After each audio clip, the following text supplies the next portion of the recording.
Lightning like Steve McQueen. I'm in the fast lane when the light turns green. And I built tough, I ain't nothing but grit. Cause I made rugged blood, sweat, and spit. Yeah, like a horse I fly. Better push yourself in for a bumpy ride. I like to play hard, but I work harder. And I weather the storm cause I'm built stronger. What is up, ladies and gentlemen? We are back. We are live. It is the Freight Coach Morning Show, the top morning show in transportation, coming to you guys every single weekday, 8:30 a.m. Pacific, 10:30 Central, to break down some industry headlines and, most importantly, provide some actual insight into what you can do with all of this information. If this is your first time tuning in, welcome. This is the real side of freight, ladies and gentlemen. What do I mean by that? I mean, I only speak to transportation professionals on this show, as well as my twice-a-week long-form podcast, because frankly, at the end of the day, you guys, I want to speak to individuals who have done what you're looking to do or who are currently doing what you're trying to achieve, so we can put the right information out there that you can apply, utilize, and see a meaningful difference in your business and your life. It's one of the many, many reasons why I proudly fly this American flag behind me every single day. A, we're the greatest nation on earth, but B, I'm living my American dream, and I want to help each and every one of you live yours as well.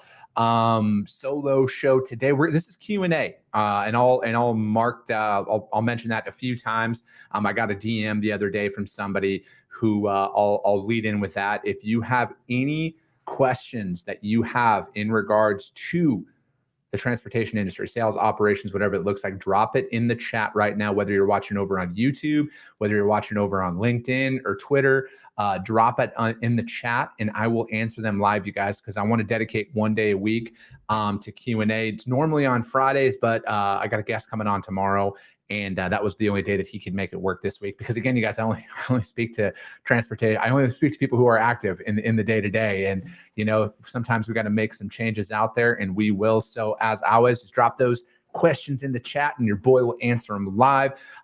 Before we go any further with today's show, got to give a shout out to my friends over at VHub. You guys, vhubapp.com. Whether you're a broker, carrier, or a shipper, we all need access to trailers. And, you know, especially in today's market, whether you're a small fleet or an owner op, you should never have to shut your operation down because you have a trailer in the shop. But this is also another way for you to utilize these assets to get in the door to some of these large enterprise shippers who require you to have assets or drop trailer capacity. So what they're working on right now, you guys, Stoughton, Wisconsin, going over to Milton, Ontario. They have about 140 trailers out there looking to go right now. You get paid $350 US. And again, like, these don't have to pick up in Stoughton. Like, you can move them down to Rockford or into the Chicagoland area. They just got to go over into Milton, Ontario. They also have, let me see here. This is Chattanooga, Tennessee, going over to Clinton, Oklahoma, 400 US on these. You guys, this expires on May 31st. So if you have a shipper out there and you need this power only runs, get all over this one, you guys. These are going to go quick. Then they also have San Diego, California, going to multiple locations across the U.S., like literally everywhere, it seems. Chicagoland, Memphis, Tennessee, Dallas, Texas, Houston, Texas, Charlotte, Atlanta, you name it. Rates on these range between $1,100 and $2,200. This expires on June 2nd, you guys, so you got to get all over this. And then finally, they got Paragould, Arkansas, going up to Mississauga, Ontario. And it's pays $736 US on that. So hit them up, you guys, vhubapp.com. My friends my friend Stacey Steen and Zach Lonergan, they will be in the audience. Just do me a favor and let them know that the Freight Coach sent you. All right, Tracy St. Clair, good morning. She's watching over on YouTube. Sunny Sharma, good morning, Freight Coach family. Let's fucking go, orange shirt gang. I love it. Jeremy Chacon, good fucking morning. Let's go out there. Thanks for tuning in, you guys. I know it's a holiday. I mean, the holiday starts today. Let's be honest. There's very few people that are going to be working if they don't have to out there, and that's always but this is where, you know, and we can start talking about this. Again, you guys, this is a Q&A show, so if you have any questions you want answered in regards to the transportation industry, drop them in the chat right now. I'll answer them live on today's show. Michelle McGinnis, every single day, well, at least every single weekday. My wife does want to see me on the weekends, apparently, so I gotta take those days. Otherwise, I would. But you know, coming up, like, this is where the opportunity lies, right? Like, there are a lot of individuals who are going to be taking time off, right? Like, they're burnt out. Like they're for whatever reason, they're going to let those quotes go to the wayside. They might not be reaching out to their shippers and their prospects this week because you know what? They don't want to quote unquote fucking do anything. And this is where those opportunities are always going to present themselves. So, I'll take myself. I'm still out there prospecting every single day. I'm still doing my outreaches because I know this weekend or next week, this is where that opportunity is going to present itself with that prospect and those prospects that I've been reaching out to for a few months now, right? Like they become available on holiday weekends when other people just aren't going to work, right? Like that freight doesn't not move, right? Like it's available and it's going to go somewhere. And this is where you earn your stripes, right? Like there's no other way to put it is you earn your stripes in times when nobody else is willing to work. And holiday weekends breeds that, right? A lot of people are going to be going up to the lake. A lot of people are shutting down this fucking afternoon, right? Like most people aren't, they're done, because they know they're going to leave at like 11 o'clock on Friday. So they're going to legitimately just stop replying. I've seen it firsthand and, and frankly, let them.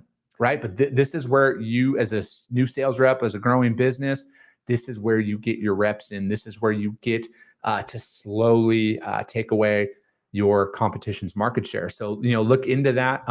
Jason, what's up? Jason Vikas, good morning to you as well, sir. Thanks for tuning in. Nick Erdman, I appreciate it, man. He says, keep up the great work and then make sure fleets are secure for the holiday weekend. Cargo theft is high and gets higher over the holiday weekends. And that's very, very true. Thank you, Scott. I appreciate that. He says, looking good. Happy Friday Eve. Thank you, sir. I will take that compliment every day. Nick's right. This is, I think, again, if you haven't done this already, this is just another reminder to you reach out to literally every single shipper, receiver that you are working with to find out what their holiday hours are. I mean, every single year there's a driver in multiple drivers who get screwed over because sales reps are lazy and they're not reaching out to their customers to find out what their holiday hours are. And for me, this is another separator, right? Like we should be reaching out, find this stuff out and get ahead of this, right? Like this should have already been done, right? Like I reached out to everybody last Friday. And then again, I brought it back up on Tuesday just to find out if anything changed. Because at the end of the day, you guys, people are going to leave. And you know what? It might be a game time decision tomorrow morning, right? And we need to be in contact with them because we need to get our drivers offloaded and loaded on time so they're not stuck, right? Not one of us wants to be stuck anywhere over a holiday weekend. And then furthermore, all the freight that you have moving over this holiday weekend, where are they going to store it? Where is this freight going to be located? Is it going to be at the driver's house? Is it going to be at a drop yard? What does that look like? Because again, we all want to enjoy the holiday weekend and we shouldn't be bothering these guys, right? Like if these drivers are out there at their house, we should know about that. Have an actual conversation with your providers, you guys. And again, do the right thing, right? You guys don't want to be bothered on your holiday weekend. The drivers don't want to be bothered on their holiday weekend. It literally takes 5 seconds. It takes 5 seconds to get out there and find this information out, put it in your TMS, let the shipper know, let your customer know, and go on with your day. So yeah, that's kind of my little bit on holiday weekends there, right? So let me see here. Danny M, happy mini vacation, y'all. Thanks for tuning in, Danny. Yeah, so like I had mentioned, today is a Q&A show. Sorry, I got freight moving right now. I think I just got notification. Give me just 1 second. Driver is unloaded. All right. Sorry about that. My email pinged off in my ear and said driver is unloaded. I love it. I love it. Getting those loads closed out, you guys. Happy, satisfied customers is the name of the game. Letting them know one day at a time. I'm literally going to reply to this live on the show. And let them know. Sorry, guys. I got to get this done. Again, I'm out here working with you guys. Yeah, keeping everybody informed one day at a time. Sorry about that. All right. Anyways, back. Danny says safe and secure parking. Everyone remind your carriers and drivers. A very, very well said, sir. Okay. So the questions that I'm asked a lot is it has a lot to do with sales, right? It has a lot to do with sales? How do I find shippers? What's the best way of going about things? Is it cold calling? Is it emailing? Is it showing up on site? And the question I got was that, like, what do I do? How do I separate myself? And I think a lot of it, to me, is it's the personal preference of the shipping manager themselves. And I'm cold calling, I'm cold emailing. I haven't started showing up at places yet, and a lot of that has to do with the time that I have available. I'm looking to reach out to local shippers in the Phoenix market and set a time. But at the end of the day, I think it's completely the personal preference of the shipper themselves. And for me personally, I think the cold calling is always going to be the most effective sales approach. I truly feel that way, as uncomfortable as it gets at times to cold call. I think that it's the most effective way of going about it. But again, it's just like, what are you saying on the call, right? Like, because I think that a lot of us get caught up in a template of, hey, I can save you money. Hey, we can do literally anything you want at any given moment. Just give us the freight. And it's almost like it just reeks of desperation, right? Like, again, I specialize in open deck and heavy haul transportation. That's literally all I do. That's what my brokerage does. That's what we're building it up off of. And I'm not going to change course on that. Like, it doesn't matter. Like, I was looking at, again, because I study freight markets because I'm a nerd. I was looking at a hot produce market right now. And, there was like 550 load postings to 30 trucks in a freight market, right? And that's most people's strategy. Is it's like, oh, hey, that freight is popping right now. I'm going to go start cold calling produce. Or, hey, it's Christmas tree season. I'm going to go start cold calling Christmas tree shippers and everything. And that's their strategy. And to me, that's not a strategy. That's desperation at its finest. And for me, it's, that's where my specialty lies. Is it's always going to lie in open deck and heavy haul. I have the most fun in that. Like, I just completed a pretty big project here. It was very high value, high visibility freight that we had just moved. And again, like, if I didn't have the knowledge that I did, it would be very challenging to have moved that freight, right? Because this wasn't just like slightly overdimensional. Like, this was big shit.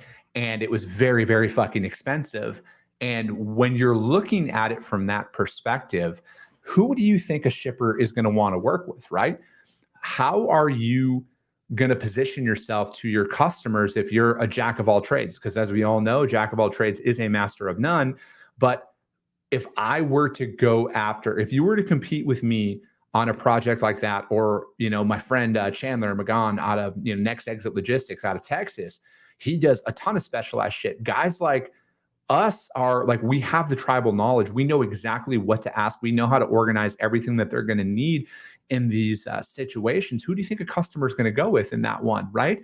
And then same thing, like, man, I'm not going to, like, my man Cody Kaler out of A&Z Trucking, they dominate food and produce and shit like that. I couldn't fucking compete with them on that stuff. And furthermore, why would I want to? I would not want to take that approach. I want to stay in my lane, pun intended, and really go after that, because you think that your prospects don't notice the way that you're positioning yourself on your calls or your emails or your or your in-person visits. They know exactly if you're full of shit or not. Like, you're not immune to that. So why not specialize in something and go after it? I have friends that are shippers. I literally was talking to them about it yesterday.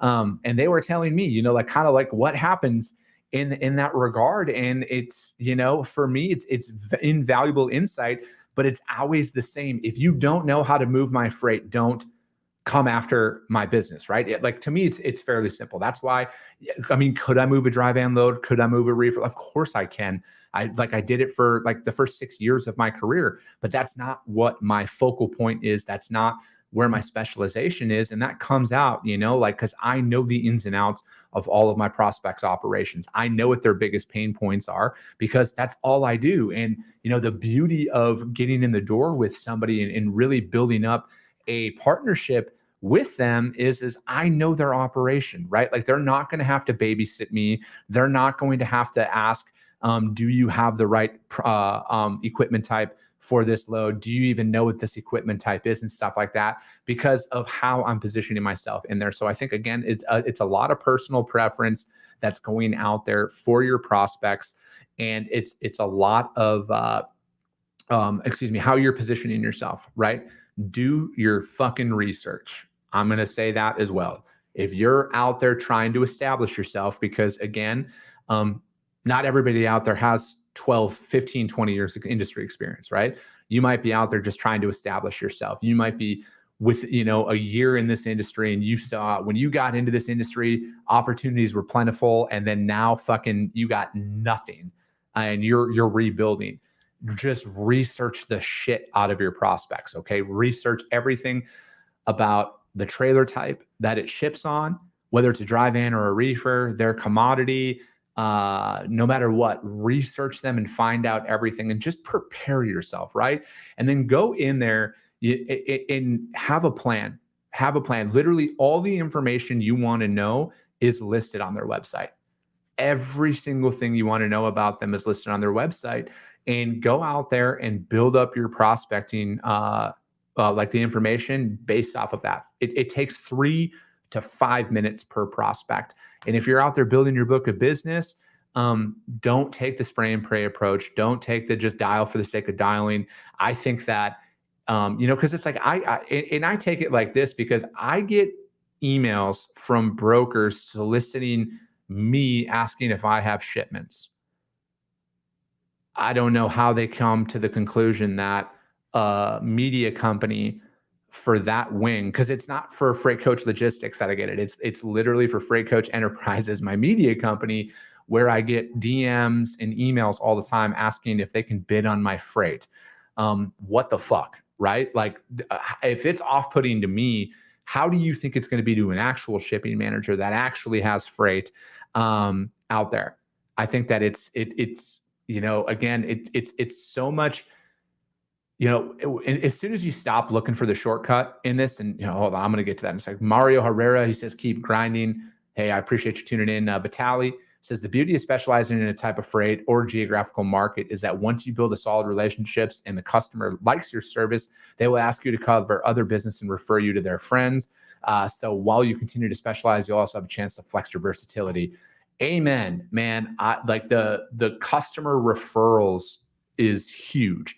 And then, because again, like I specialize in the Southeast, like my Southwest, not the Southeast. That's my region. That's what I'm going after. That's where all my current freight mix is I have the Southeast in, from another customer of mine that I've been working with now for about 6 months. But 90% of the freight that I move is West Coast, especially out of the Southwest. And that's where I'm really trying to position my drivers to go in as well. So like, that's really all I'm prospecting is in that area. Can I handle other stuff? Of course I can. But like V said here, like that freight's going to come, and I know that, right? So that's why I'm always about specializing into that niche region and that niche freight type, because I know the other opportunities are going to come. I know they are. I just need one. I just need an opportunity. I need one. Give me one load. By the 5th one, you're already questioning who your other providers are. By the 10th one, you don't fucking know who your other providers are. That's the level of service that I strive to bring to every single one of the shippers that I work with, and to anybody that blesses me in my organization with the opportunity to earn their business and move their freight, and really taking it like that, one truck at a time. That's my company motto: one truck at a time. Quality over quantity, Scott says, the freight sensei coming through. Yeah, so that was, if anybody else has any questions out there, you guys drop them down in the chat right now. Drop them down in the chat. I will answer them live on the show here. I know a lot of people are ready for the holiday weekend already. Excuse me. But yeah, I think that, from there, and then, the execution piece is the most not talked about, right? Because I personally think when you're out there selling, cold calling, cold emailing, and all of that, that's the easiest part of the equation. And I think that so many people put so much weight on that side of it that they don't even think, because they always think like, oh, when I get this freight, everything's going to be good. When I get this business, everything's going to be just fine. That's when the real work's always going to start, right? Like the real work starts when they tender you over that first shipment. And I think that once you really shift your mindset to that, where it's like, hey, these calls, I'm exploring, right? I'm just here. I'm asking penetrating questions. I'm trying to find out a little bit of information. Then you get onboarded. And from there, then the real work starts, right? Like the easy part is the selling, the early part, because the execution piece is always going to be the hardest part of the equation. And when you go into it like that, I think it relieves some of that early stress that you feel when you're out there trying to prospect your shippers. Sunny Sharma says, if I know I cannot provide a great service to a customer, I have shared their information with fellow brokers, only the ones that I trust. If we don't work together, it will hurt our industry in the long run. And Sunny, that's so true, man. That's so true. Like, again, if I'm talking to somebody and I know that Zems Inc. is better at it than I am, I'm going to pass that information to Sunny. You know, like fortunately, I know, and I've got to meet some really quality providers out there, and I will gladly do that because, again, I want to provide the best service to somebody. And sometimes that comes at the expense of me not earning somebody's business, and that's fine. But again, I think that when you're very targeted in your prospecting and stuff, that comes to light. But again, like, you know, the execution is everything. How you communicate in there. Like I, again, have had, you know, I'm fortunate that I have buddies that are shippers, and I've had a lot of them on my podcast here. And, you know, service and communication are the two most important factors no matter what. And you're going to be like, oh, duh, on the service. But here's the thing. As one of my friends had said on a podcast of mine, he says, you can have a bad week of service. You can have a bad month of service, but you can't have a bad day of communication, because, you know, that is really all we have as a service provider. Whether you own the truck or whether you're a broker, your communication is literally everything in those moments. And those are where you get you get to earn. I personally think your market share increases every single time. You know, like I have a list of like 8 to 10 steps that we follow for every single load. It doesn't matter if it's a 2-foot partial or if it's a 150,000 pound machine on a 10 axle RGN, right? It gets the exact same level of attention every single time. My customers are going to know literally everything about what's going on, and that doesn't stop, right? Like, and because, you know, furthermore, they just got to know what's going on, right? Like, I think the biggest thing as a service provider, you guys, is we should never take their ability to do their job away from them. Straight up, that's the fastest way out the door. And if you say you're going to do something, just do it, right? Let me see. Scott, heading out to the next meeting, finish the week strong. You too, man. Have a happy Memorial Day weekend, brother. Thanks for tuning in as always. I think that, you know, because and then furthermore, this is kind of a little bit of a pivot, but if you fuck up, fix it. Like, straight up fix it. Don't blame anybody else. I think, you know, as a broker, blaming anybody but yourself is a losing battle. When you're out there and you're the one who's organizing the transportation. And if you fuck up, just own it, right? Straight up, just own the fact that you made a mistake. Own the fact that you're going to fix that said mistake and move on. And you know what? It's going to cost you money, right? Like it's going to cost you money. You can't bill your customer for your fuck up. That's going to be the fastest way out the door. And I think that, you know, that accountability piece is something that goes a very long way. Hey, this is where we messed up. This is what we're doing to fix it. And this is why it's never going to happen again, is a winning strategy 100 times out of 100, because pricing is only so much, right? But for you to own the situation as a whole, have an action plan in place.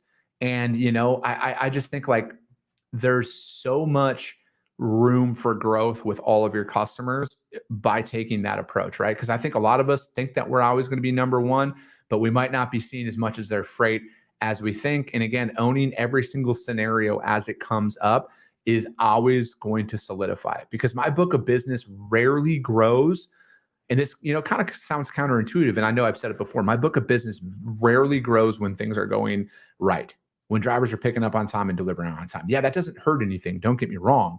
But when things go wrong, how I handle those scenarios, the communication, how it doesn't falter, the fact that my customers never have to reach out to me or my organization, that is what really separates you. Because again, communication can never falter. Service, you can have a bad week of service, but you can't have a bad day of communication, because it is, like things suck, right? Drivers get delayed, things happen. There's traffic, there's breakdowns, whatever that looks like. Have a plan though. Get ahead of it. You can't sit there and sell yourself on all of these things and then only be good at it when things are going right. Because they don't need our help in those moments, right? They don't need our help in those moments when things are going right. They need us, most importantly, when things are going wrong, and they need a partner, just like the drivers too. They need a partner as a broker when things are going wrong. They need to know that you're working on their shit and they haven't forgot that, and that you haven't forgotten about them.